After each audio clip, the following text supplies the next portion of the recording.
Good morning, patriots. Welcome to the Political Digest, Kenya's number one political podcast, coming to you courtesy of the Good Conversation KE.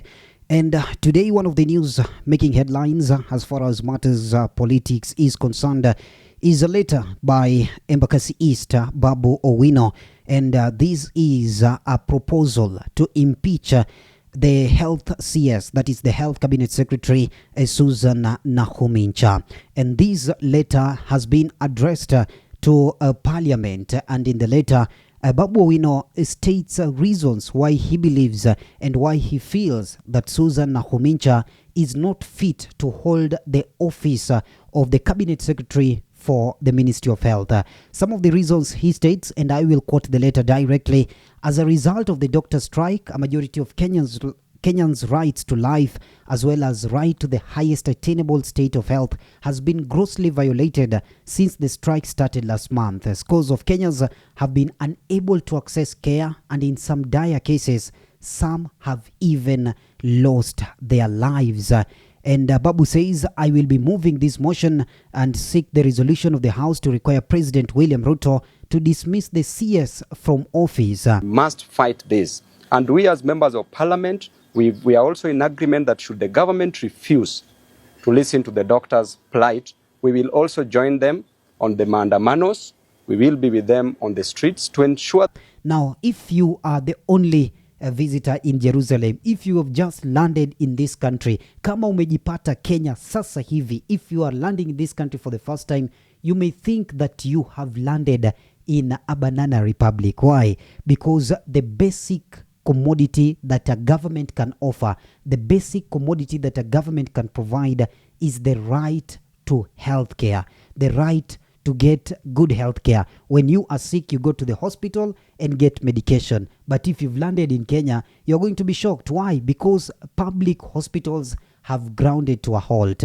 And the reason why public hospitals have grounded to a halt is purely avoidable. That is according to my opinion. These are complaints that ought to have been addressed before, but somebody somewhere, sitting somewhere in the Ministry of Health, or rather what we call Afya House, or what some call Mafia House, has failed to address what needs to have been addressed before. And that person is Susan Nakhumincha. Susan Nakhumincha was appointed the Minister of Health, and she succeeded one of the most successful ministers of health, if you ask me, that is Mutahi Kagwe, who guided the country's health docket during one of the most trying times during the COVID pandemic.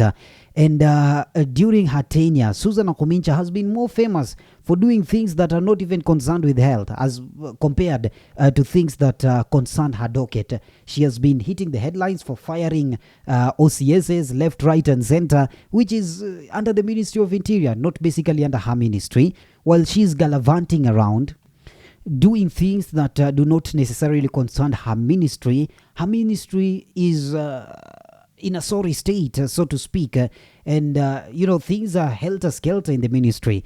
Some of the reasons that, if you ask me, are going to contribute to the final impeachment. What is going to be the Achilles heel of the CS Ministry of Health, Susan Nakhumincha, is how she has handled trivial matters, how she has handled small matters like the doctor strike.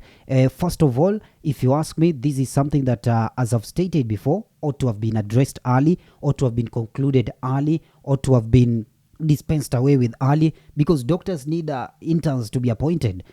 How much do you need to appoint interns? You need probably, I don't know, billions, but you may look at billions and say this is a lot of money, but if you come to think of it, these interns were students. Just the other year, they were students, and the government was fully aware that in the year 2024, they needed to appoint a certain number of interns into the Kenyas and absorb them into the Kenya's health system, but they failed to plan for that.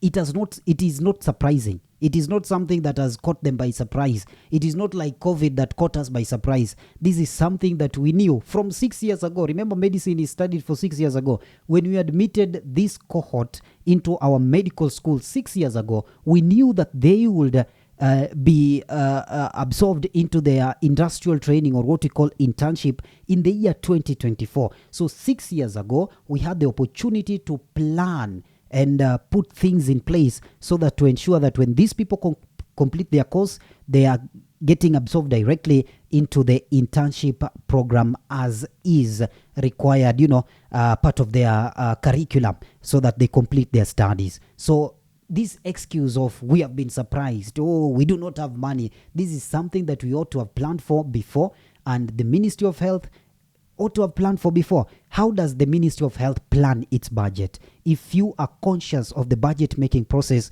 you know very well how the budget making process is made. The ministry sends its proposal to the Ministry of Finance, and it is approved and it is taken to Parliament and all that. When the Ministry of Health was sending its proposal to the Ministry of Finance for the financial year 2024-2025, was it, or rather 2023-2024, was it not aware that it needed to include this a certain amount of billions that would provide a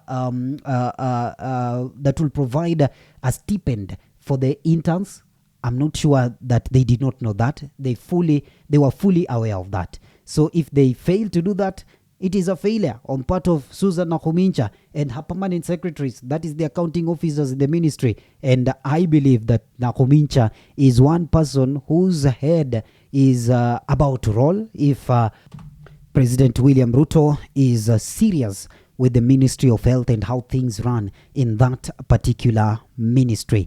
Now, one other reason that is, contributing to this push and Kenyans getting fed up with Susan Nakhumincha is the shift from NHIF to what is called SHIF.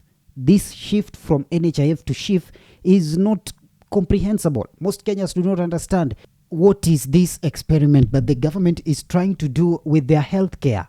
Most Kenyans right now cannot get access to medical health services in private hospitals. Why? Because private hospitals are saying, you know what, we are not being paid by NHIF. So if we are not being paid, then why should we give you services? We are not going to give you services unless NHIF is going to pay us. So either come with cash or go home. And Kenyans are remitting money each and every single month to NHIF, yet they are not getting their money's worth as they are supposed to get, commensurate to the amount of money they are remitting each and every single month to the NHIF, that is the National Hospital Insurance Fund, which is now being changed to SHIF. And we are not understanding why is it being changed to SHIF? Why is it shifting? What is the problem? Are we transferring one problem from one institution to another? Or is this just another scam by somebody somewhere who has seen a loophole to change the logo, who has gotten a contract to change the name of the organization, or to get some contract for offices, or what? I don't know. But Kenyans are not particularly happy. And I believe that if this motion comes into play, or if it is tabled before the floor of Parliament, it stands a high possibility of getting public approval. And that is very necessary. Once a bill gets public approval, it becomes very difficult for members of Parliament to throw it out. That is, unless now they are whipped left, right, and center, and they take party positions as they usually do. But once something gets public approval, even if they are whipped, they themselves, at their gut, deep down, they are going to know that, you know what, maybe we are going to save this lady, we are going to save this, yes, but we are doing it against the will of the masses. So let's see what's going to take place in the floor of the House as Babu Owino threatens to impeach the Cabinet Secretary, Ministry of Health, Susan Nakhumincha.